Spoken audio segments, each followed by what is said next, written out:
Welcome. Thank you for joining. I know everyone's busy, so I really appreciate everyone taking a bit of time to be with us today. We've muted you all, so if you can just stay on mute, it'll just help us keep the audio quality nice and clear. If you can type questions as you go. As you know, there's a little bit of time at the end for Q&A, so type questions as you go. Gonzalo will be monitoring the chat window, and we'll collate all the questions at the end. So the idea for today is we'll present for about 30 minutes. We may run very slightly over. We've timed it 3 times, and we've always been around 33 to 34 minutes. So may go a little up, may go a little down. But we've got the 15 minutes for quick Q&A. And if anyone particularly wants to stay a little bit longer for extended Q&A, then we're here. We have the time booked out, so it's absolutely fine. As I said, we're recording the session, so we'll share that with you afterwards. We'll also share a short survey, and we'd be enormously grateful if you could share your thoughts. Okay. So welcome. Some of you will know us already. I'm Paul. I'm the founder and creative director of Craft Copywriting. Here with me today is Gonzalo. He's one of our main writers here in Madrid. We'll be presenting. Hi, everyone. There we go. We'll be presenting together, and as I said, Gonzalo will coordinate the Q&A at the end. Now, the full version of this workshop usually runs for somewhere between 2 and 3 hours with a break. We do lots of activities. We let you have a go at some writing, but we wanted to give you a bit of a taster of the session, just kind of, at the moment, just so that you can sort of see how it works, give you an idea of what it is we do. Generally, we say we do 3 things. We do copywriting, tone of voice, and training. Copywriting covers kind of everything you would imagine it would cover. It's online copy, it's UX writing, it's social writing, it's blog writing, it's campaign writing, it's print ads, all that kind of stuff. Tone of voice, we do a lot of tone of voice consultancy. We've been fortunate enough to do that for some really lovely companies. We basically work with companies generally that either don't have a tone of voice, and we build that up from scratch. So that might include some startups, that might include some bigger companies that don't really have that tone of voice or verbal identity. We also work with bigger companies that maybe have had a tone of voice, but it's sort of fallen into disuse, and it just needs a bit of either just a bit of a wash and brush up, or they need to kind of go back to the beginning and start again with it. We also train teams in both of those things. We do training in tone of voice because tone of voice is a constant thing, and you need to make sure that everybody in the organization is continuing to use it. And we train people in how to write in various different ways, very much like we're doing here today. So those are the 3 things generally that we say we do. I want to welcome as well some of the extended members of the Craft family are here today. I won't call all of you out, but I will give a special mention to 6 Miles High, started by Mark Robson after 15 years at Apple. Mark is now our presentation designer, and he put together this fantastic presentation for us today. So huge thanks to Mark. Now, as Craft, we've been fortunate to work with some really nice brands. We've got experience in most industries, and it's growing all the time. So we've been lucky to kind of to spread that experience a little bit throughout all these different areas. Okay, so that's a little bit about us. Let's get started on today's workshop. It's Write Business English that does the business. Now, the first thing I want to say, and this is really important, I want to reassure everyone that writing is hard. And writing in an additional language, as many of you are doing, is even harder. Okay, so please remember, you're all doing great. You're all doing a fantastic job. Today is not about going back to school. What we want to do is give you some principles that help your business English sound even more natural. Okay, so rather than give you a set of strict rules, what we want to show you is just how certain principles can change how your business English sounds. And then you can decide on the context how you want to use those principles. And today we're going to focus on 3 key principles. Obviously, there's only so much we can cover in half an hour. So we want to keep this simple and focus on 3 principles. First of all, structure your work. Second, write how you speak. Write how people speak. And third, keep it clear. Okay, those are the 3 main principles we're going to look at today. So we'll start with looking at structure. Structure is often seen as the enemy when it comes to writing, when it comes to creative work, but it's actually the opposite. Structure liberates. In writing, as in life, I find. Anyone else who's trying to currently homeschool with children and combine that with home working knows that structure is a good thing to have. And it's the same in writing. So we'll take a look at some examples and sort of how that works. So one of the first things you need to do when it comes to structure is to plan out what you want to say. You need to get your important messages up front. You need to think like a journalist. You've probably heard of the inverted pyramid theory, or sometimes it gets called the tadpole theory. Excuse me. They both focus on the same idea. It's about finding what journalists call the lead. What is the key piece of information you need to give people, and what order do those things need to go in?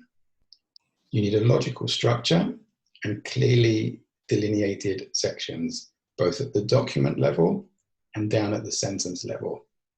So here is a lovely example of how not to do it. So this is from the About page for a company called AlixPartners. Now, from reading this, I have no idea what they do.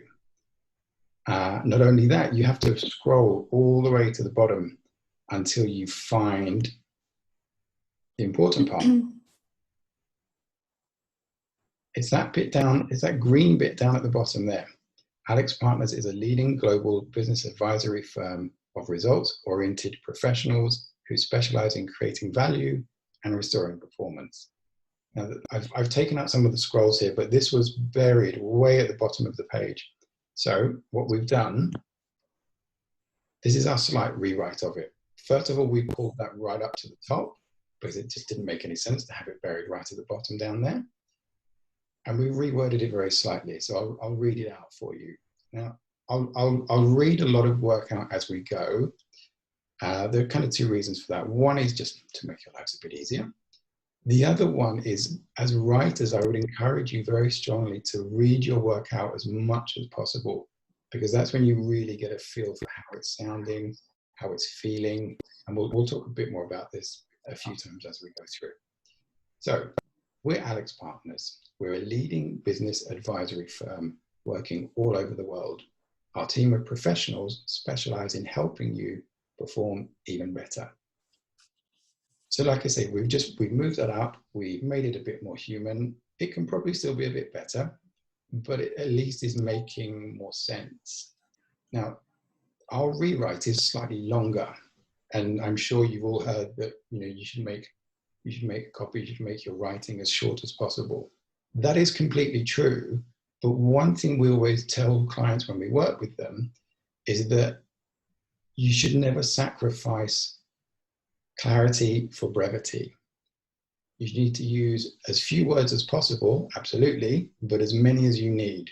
So you have to get that balance between those 2 things. And sometimes if you go a bit longer, but it's clearer and it makes more sense, that's absolutely fine. That's not a problem. Okay, so that's a little bit of structure at the document level. You can see we've added that second part in. So separating them out like that just kind of makes a bit more sense. The next point, you need to make sure you're keeping your thoughts together. Now, this very much works at the sentence level. The sentence needs to be really well ordered and kind of thought through. So here's, again, a nice example of how not to do that. I'll let this one come in because it's quite long. Okay, let me take a deep breath and read this one for you.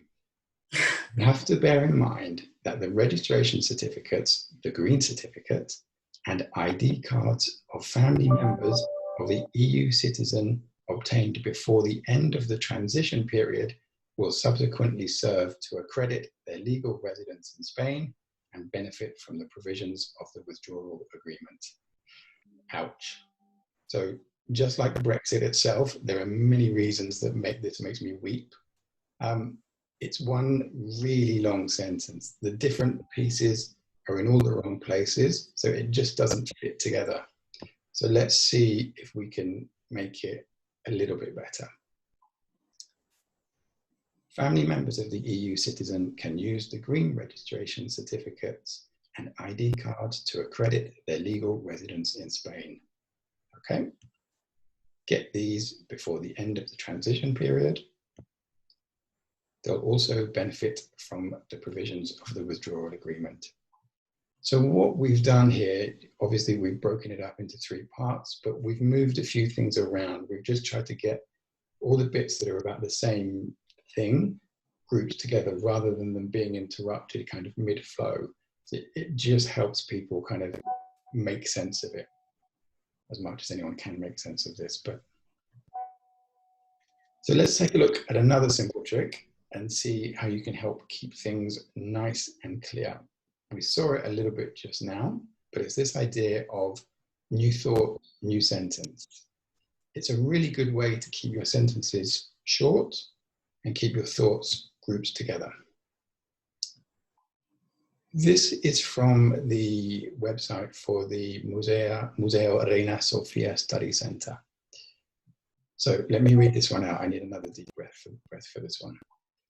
The Museo Reina Sofia Study Center was conceived as a collaboration platform and sphere of institutional experimentation in which to practice relational protocols among multiple agents and to provide new knowledge and critical approaches for contemplating the complex crossroads between art and society, the economy, and contemporary politics. These are all genuine examples, I promise. I'm not making any of these up. So that's quite long. There's a lot going on there.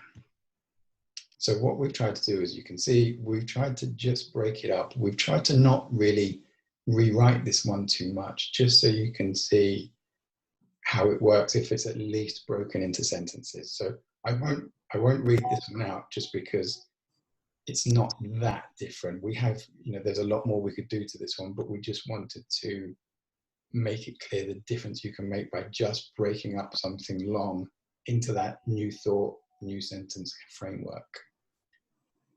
Now, one of the reasons this works well is that when you have a really long piece of text like we just saw, your working brain can't hold on to all that information in one go. The working memory for all of us is actually quite small. And so if you're trying to hold on to the beginning of a sentence until you get to the end, so you can kind of fit those 2 bits together, your brain just gets kind of overloaded and too much of this is really tiring. So what this does, it just enables your brain to get to the end of that sentence and just kind of press the save button. It's just this little pause, which is enough for your working memory to just pause that, bank that information, and then refresh and go on to storing the next bit. So it's far less taxing.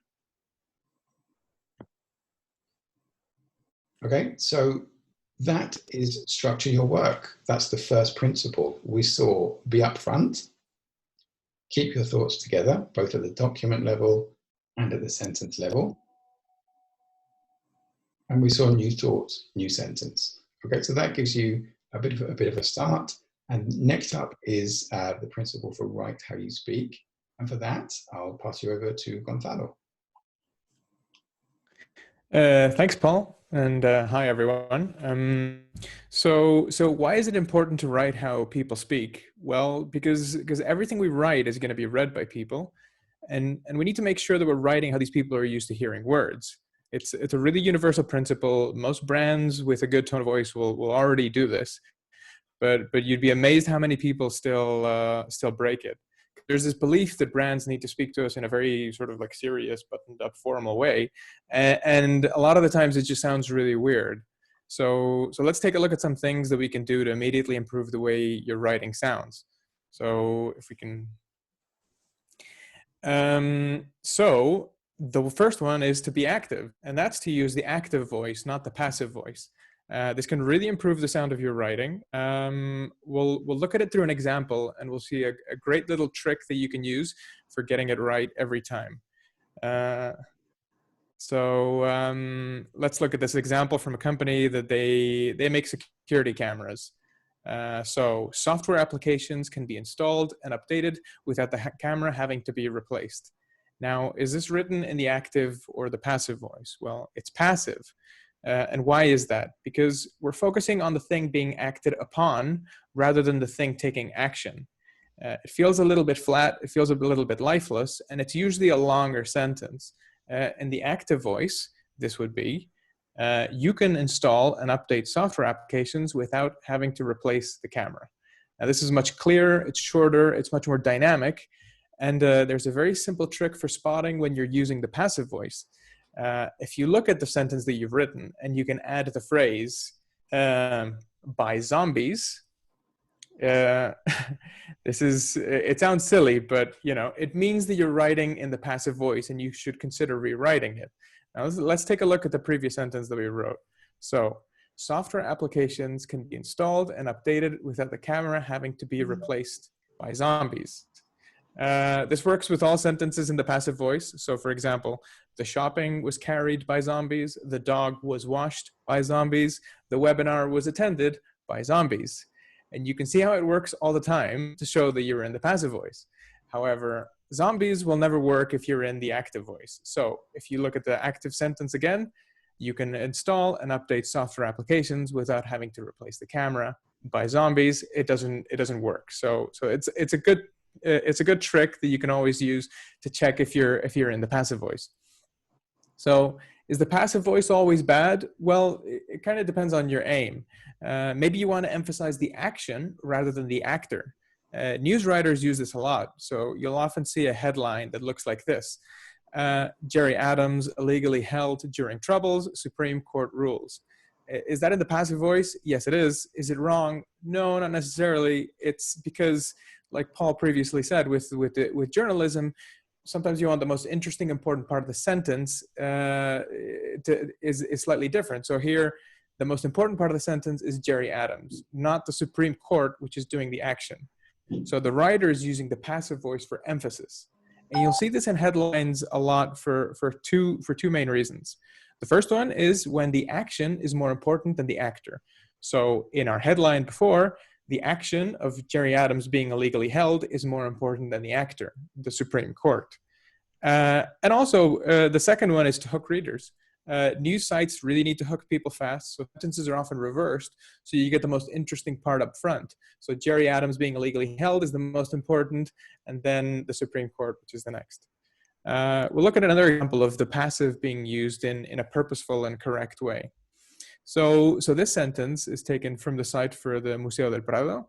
The building that today houses the Museo Nacional del Prado was designed by architect Juan de Villanueva in 1785. It was constructed to house the Natural History Cabinet by orders of King Charles III.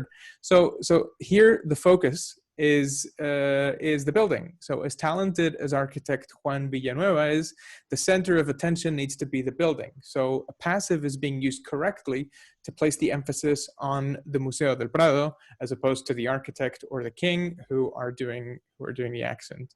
So the passive can be justified in that sense. But one problem with using the passive voice is that it can make you sound a little bit dishonest, like you're trying to avoid responsibility because you're placing some distance between yourself and what you're saying. So let's look at the type of person who likes to use the passive voice. And that is this gentleman, politicians. You'll often see politicians use the passive voice when they say stuff like, taxes were raised by my party.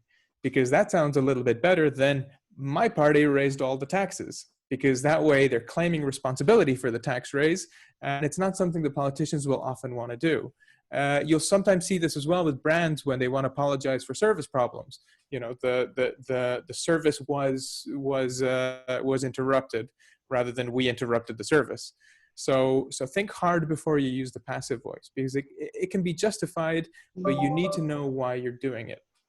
As we've said before, our aim today is not to give you a set of really, really strict rules, rather than to make you aware of how all of these things can make your writing sound. So in the case of like a service interruption, maybe you can use the passive voice to put some distance between you, but perhaps you want to use the active voice because you want to look like you're taking ownership of the situation, and that plays better with your social media strategy. So let's look at another thing that can help make your writing sound clearer, and that is to talk naturally. When you're writing, there's already a little bit of a distance between you and your reader, and what you want to do is to break that down as much as you possibly can. One of the biggest enemies when it comes to business writing is jargon. Now, here's an example of what not to do. This is, again, we're picking on another company's about page. This is from the about page of a company called Level 3. It's full of jargon like end-to-end responsibility, which, what does that even mean? It's just stuffed with lots of nouns. We're a premier global communications agency, and it's talking a lot about them. It's not talking about their customers. It's not talking about what they do. Try to give this a little bit of a cleanup. And in this version, we said at Level 3, we help our enterprise, government, and carrier customers communicate all over the world. With our global services platform, we can reach more than 500 markets in over 60 countries. Our reach is underpinned by extensive fiber networks across 3 continents connected by undersea facilities. So essentially, in this version, we're talking about what Level 3 does, how it helps its customers, rather than making it about just the company itself. We've used we because we want to make it more personal, and we've come away from talking about the company as this abstract, empty noun to talking about someone who does something and the benefit of that. So that's one way that we can improve these type of sentences. So we need to destroy as much jargon as we possibly can. And another way to write more how we speak is to use contractions in our work. This is a really simple one, but it makes a really big difference to how your writing sounds. Okay, so let's listen to this sentence. I have sent you all your invites for the event. I would appreciate it if you could let me know when you have received them, and we will confirm your place. Now, how does that sound when I read it? I mean, to me, it sounds a bit formal. It's really stilted. It's very staccato. It's not really how we talk. Now, if we add some contractions, I've sent you all your invites for the event. I'd appreciate it if you could let me know when you've received them, and we'll confirm your place. Can you hear the difference? It's much more natural. Like, does anybody talk like the first example in that really I have done this thing? Probably not. And reading it aloud, like Paul has said before, is a really great test. When reading sounds unnatural, you tend to squirm when you read it out loud, and you might even adopt like a funny robot voice. We all do it. And if you've ever seen kids giving a class presentation when they feel uncomfortable, they do this as well. It's a red flag that you don't feel comfortable and that something usually needs changing in your writing. So why do we write like the first one and not like the second one? Well, we have this tendency to write a little bit formally, and we think that there's a reason for that, and that's a lot of us are terrified that, well, people will think we're stupid, because especially if you're writing in an additional language, we use formal language, jargon, really big words because we want to sound clever. It's this belief that somehow got ingrained into us that we're not educated, and that's complete nonsense. How we write should be, must be an extension of who you are, and you need to add your personality to your work. And the results are actually scientifically proven. You can find this study online. It's not that long, and it's really, really interesting. Essentially, what the authors did was they took the same text and they created multiple versions of it. Each was written using gradually decreasing levels of complexity. Students were told that each paper had been written by a different author. And then they asked which author was the smartest. And every student said that the smartest author was the one who wrote the simplest paper. Because to really explain something in clear terms, you have to really know what you're talking about. Those who don't know their subject matter really well, they try to hide it in jargon and long words and really complex sentences. So writing clearly and naturally will make you sound smarter. So think of people like Neil deGrasse Tyson, the astronomer. He explains really complex ideas, but he does it really, really clearly. Okay, so another way to make things sound more natural is to break some rules. So start a sentence with and. A lot of us were told not to do this at school. I was too, but here's the great part. All of those people were wrong. It's perfectly fine to start a sentence with and. It sounds natural. It's how we all talk. And you should feel fine doing it. Because in the wise words of Bill Bryson, the belief that and should not be used to begin a sentence is without foundation. And that's all there is to it. Now, some people might say, look, I don't feel it's right for us. It's not right for our tone of voice, for our company. We would still challenge those people a little and ask why. Because, if you really feel it's not right, it's not a problem. We don't want to give you a set of strict rules, as we said before, just to help you hear how things sound and how you're coming across. Now, another way of smoothing out writing is don't hide the verb. So let's take a look at a sentence, an example that we can take you through this. So the report gave an analysis of the market. Now, this sentence uses a phrase where a single word would do. Can you all see the verb hiding in the middle of this? So it's analysis. So the report gave an analysis of the market. How about the report analyzed the market? It's shorter, it's punchier, it's more direct. We'll look at another example. She gave the new client a call to say thank you. And where's the verb hiding here? It's call. So how about she called the new client to say thank you? It's often shorter, and it helps clean up your language, and it sounds much more concise and much clearer. So there it is. That's our second principle, right? How people speak. And now we looked at be active. We looked at talk naturally. We looked at don't hide the verb. So the last principle is keep it clear, and Paul's going to take you through that. Thanks, Gonzalo. Okay. So keep it clear. What do we mean? We're talking mainly about clarity, which is really important in writing, especially when you're writing in an additional language, especially when your readers are possibly reading in an additional language. So it's worth bearing in mind, for just as an example, in the UK, most written communication is aimed at the reading level of a 9-year-old. I'm talking about magazines, newspapers, that kind of thing. The author Malcolm Gladwell says he writes his books to be understood by 13 to 14-year-olds. So generally, the average reading age is quite low. That doesn't mean people are stupid. It just means things are written to be understood at quite an early level. So clarity is really important. So let's take a look at another example of how not to do that with keeping things clear. So this is from another About page.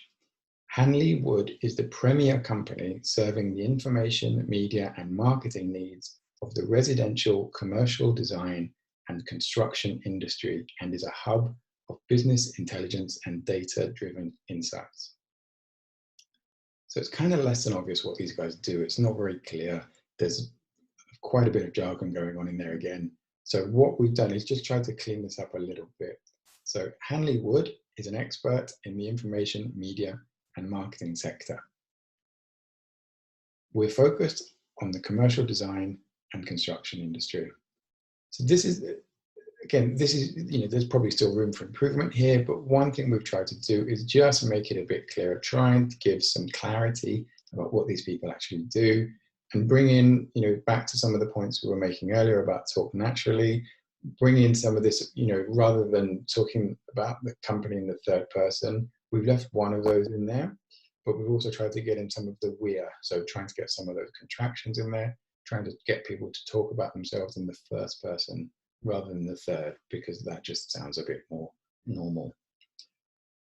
Now, we've been a bit mean picking on all of these companies' About pages, so let's see one that actually does quite a nice job. This is a brand called Howie's, which for those of you I know well, I absolutely adore Howie's. I think they have a really lovely brand. I think they've got a great tone of voice. I'll just read the first one out just so you can hear a good example out loud.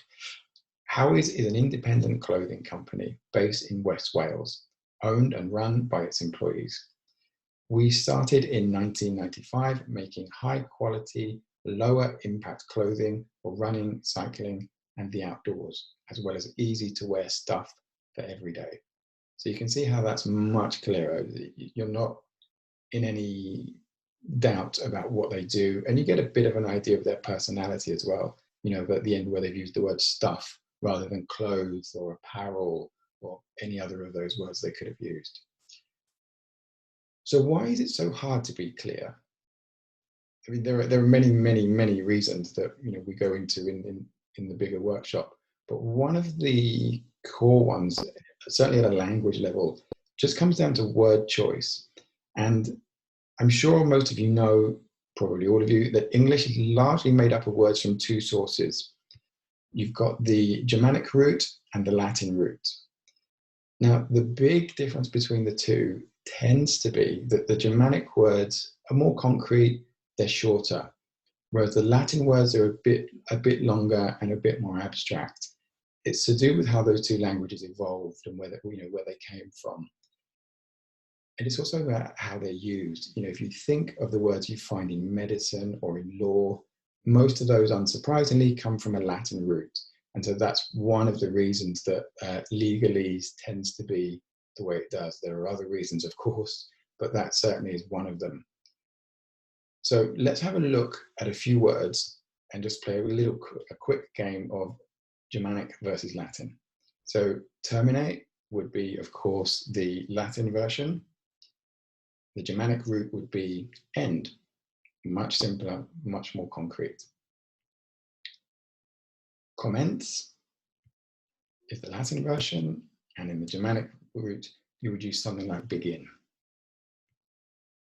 And question, again, would be the Latin root. Ask would be that shorter, more concrete Germanic root. And for the Spanish speakers with us, I'm sure you can see immediately those three Latin root, you can see what the natural Spanish words there would be. And I think this is one reason why it can be quite difficult if as a Spanish speaker, you're writing in English and trying to keep it short and use those simpler words, because it's just natural. You're naturally drawn to the words in the Latin root because it's what you've used all your life. It's what you use when you're speaking your native language. So it's completely understandable that a lot of people would be drawn to those words. It's the same for native English speakers as well, I can assure you. And I think just if you can look at the Germanic equivalent, often it'll just be a little bit simpler. So you need to think when it comes to trying to keep things nice and simple, as in football, Germany wins. So that's one of our final points.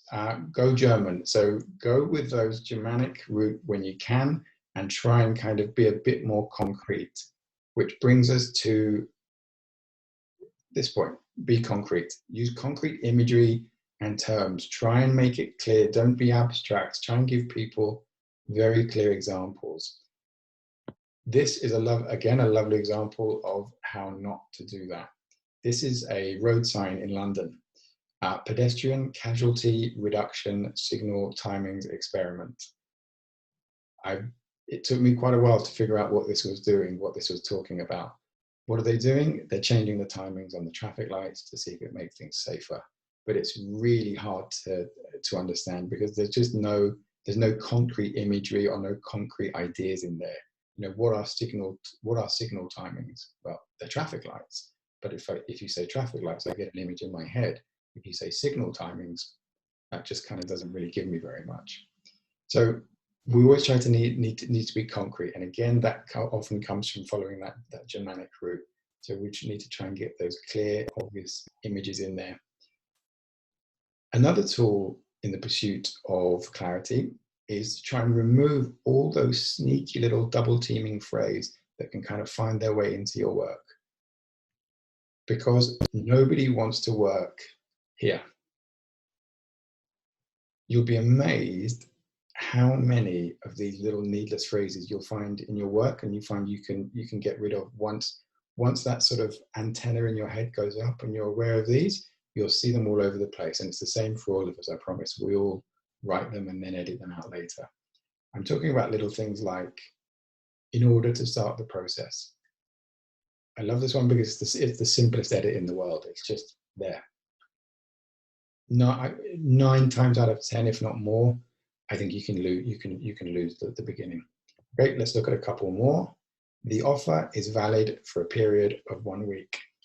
Again, a period of you just don't need. Just take it out and it makes your work a bit shorter.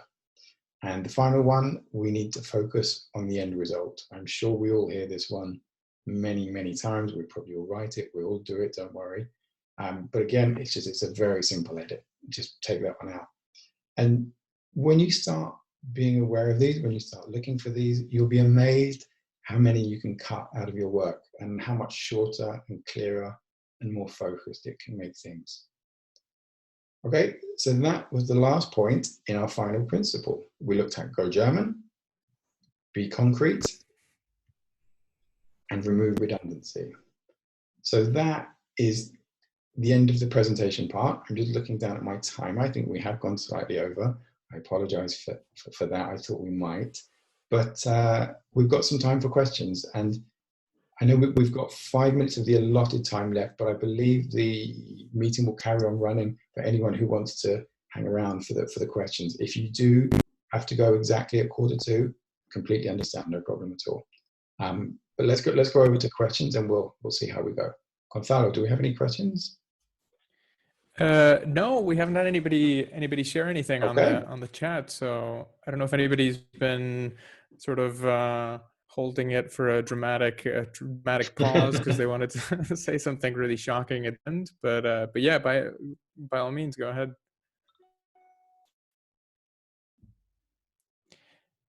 Okay, it doesn't look like anybody wants to say anything. I don't know if anybody's trying to mention anything, because just remember that you're on mute and you need to unmute yourself before you ask a question, or just drop it in the chat box. Yes. Hello, this is Luis Rodriguez Batista. Hey, Luis. Yes, I have a question for you because I really appreciate the effort in putting this together, because these are great rules. No problem. But one of the things that happens many times when writing is that it's easier to comment on something that already exists. Absolutely. But it's very difficult to begin. As you know, because we have worked together, is this, let's call it writer's block, gets you writing in a very disorganized way, and then you can apply all of these rules. Do you have any tips on how to begin with applying these rules from the get-go and not waiting to have to work on it afterwards? Yeah, that's a great question. Thank you very much. There's a great quote that I'll kind of give you at the end of this thought that kind of talks to that a little bit. But in terms of sort of applying these things at the beginning, what I would probably do is kind of start very small. One of the ways I tell people to do this is to almost kind of, it's almost like a brain dump. Figure out, okay, what is everything you need to say? Then spend a lot of time thinking about the order. And these are just notes. So hopefully the fact that you're taking just notes, that you're not attempting to write, gets you past the sort of writer's block fear part, because we all have that. It's completely normal. I think if you can just take notes, then that takes the pressure off. And then you think, okay, right, this is my order. And then you get your order. And then I'm a very big believer in using subheads. So let's say your article, let's call it an article, is about, let's use a current topic, working in the new normal. So that's your topic. Then you might have, when you've made all your notes, you might think, okay, right, so I have 4 sections. One is about, how to go back to work. One is about how to commute to work. The other 2, we'll figure those out. So then you would just sort of order everything. So you might have those 4, the big headline, you might then have 4 subheads and all the points that go under those points. And I would do that and leave the headline rough, leave the subheads rough. You're not writing them properly, it can literally just be a headline about, or a subhead about returning to work, traveling to work. That's enough for now. And then just gradually just build those points out. And so once you've got everything in the right order, that certainly for me, my brain is not very good at doing the logical part and the creative part at once. And so I have to get the logical part, the order and the structure kind of sorted out first. Then I can go in and begin to think, okay, right, how will this work? And then if you sort of build up from there gradually, that tends to work quite well. In terms of sort of applying things like write naturally, new thought, new sentence, the honest reality is that comes with practice. And of course, the beauty of drafting. Never, ever, ever think that you're going to get it right first or even third time. There's the wonderful quote from Hemingway, which was, the first draft of anything is shit. Because it's completely true. And that's okay. It's okay for the first draft not to be great. You iterate and you go through it. If you're working with somebody else, they'll do that job for you as well, because as we all know, it's very difficult editing your own work. So it's always great to get someone else's eye on it. If you absolutely can't get someone else's eye on it, then a little bit of distance is great. Sometimes just go for a coffee, go and have a screen break. Even 15 minutes, you'll be surprised the difference it can make if you come back and then look at it again. If you can leave it until the next day, even better. That's not always possible, of course, but any kind of distance you can get is great. And the last thing is the quote that I mentioned at the beginning was from a well-known screenwriter, a guy called Sid Field, who said, "Don't get it right, get it written." And what he meant by that was similar to that Hemingway quote, just get something down, just start.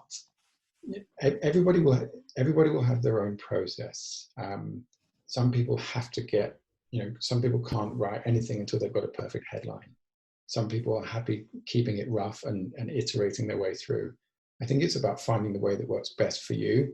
But if you're kind of really blocked and struggling to start, working in that note form is quite a good way to do it, because for me at least, it just takes that pressure off. Whenever you look at what you're writing and you think, this isn't right, you think, well, that's fine, I'm just taking notes, it's okay. And then gradually you just work your way through. Does that help? Great. Thank you very much. It's very helpful. No problem at all. Do you have any other questions, either on the chat or to the microphone? No, there's nothing else on the chat. If anybody else wants to ask a question out loud, yes, I have a question. Can you hear me? Yeah, we can hear you, Margarita. I'm Margarita. I work for Spark 44. Hello.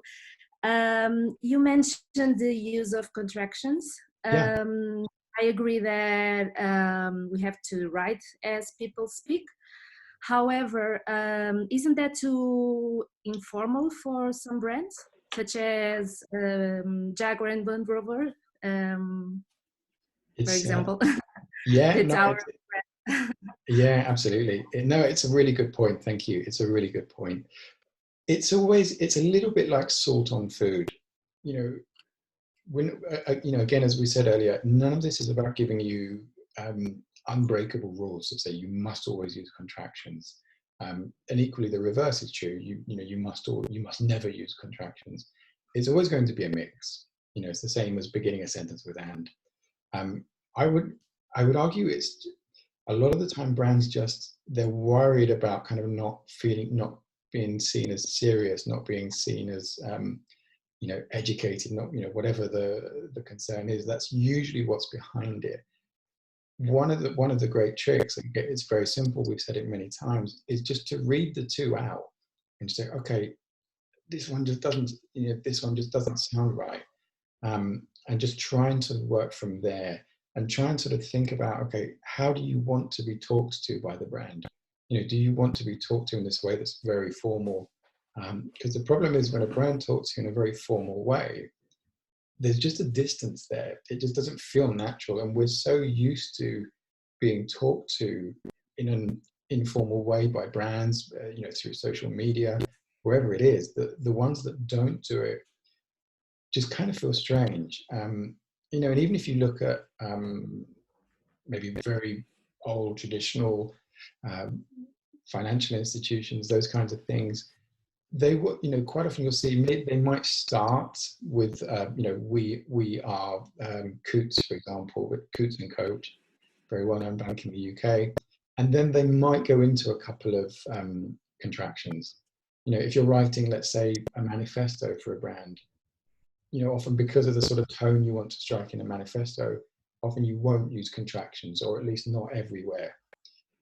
So I would say my advice is just kind of try it out both ways. And then it's always a conversation with, it's always a conversation with the client, and just say, okay, why is it you don't think this is right? And try and kind of get to that. And if it might be that their concern is something that you can help them with, it might be that they're just not going to do it, and that's fine. It's their brand. They have to do what's right for their brand. But I think it's just about having that conversation. Okay, what's the concern? Why are you worried about this? And then try and show 2 examples. It's always nice to give a client different options. Say, look, this is the option that you've asked for. This is the one that we think could work. It's, it's a little bit more informal. It's a little bit more friendly. But you always need to remember that informal doesn't mean unprofessional. Informal doesn't mean crazy. It doesn't mean reckless. It just means talking to people in a human way, like they used to be talked to. If you look at a lot of the communications around at the moment with the current pandemic, the people are having to be really careful with how they talk to people, because they're talking about potentially quite serious subjects. So you see a lot of use of contractions and warm language in that, because you're wanting to reassure people. It's all about just what is the brand wanting to convey, and what is the best way to do that. Yeah. Okay, thank you. No problem. Do you have anyone else? No, it doesn't seem like nobody on the chat. Any other takers? Okay. For a free question. No problem at all. Well, look, as we said, we are recording the session, so we'll send this out, and if anyone does have any questions afterwards, then by all means ask those by email, give us a call, whatever it is you want to do. We'll still be here, so no problem at all. And thanks again to everyone for taking the time. I know everybody's crazy busy at the moment with Zoom meetings and things of that nature. So thank you for adding another one to your calendar. It's hugely appreciated. Okay, thanks guys. Take care, and see you soon. Thanks guys. All the best. Bye. Thank you. Thanks. Bye.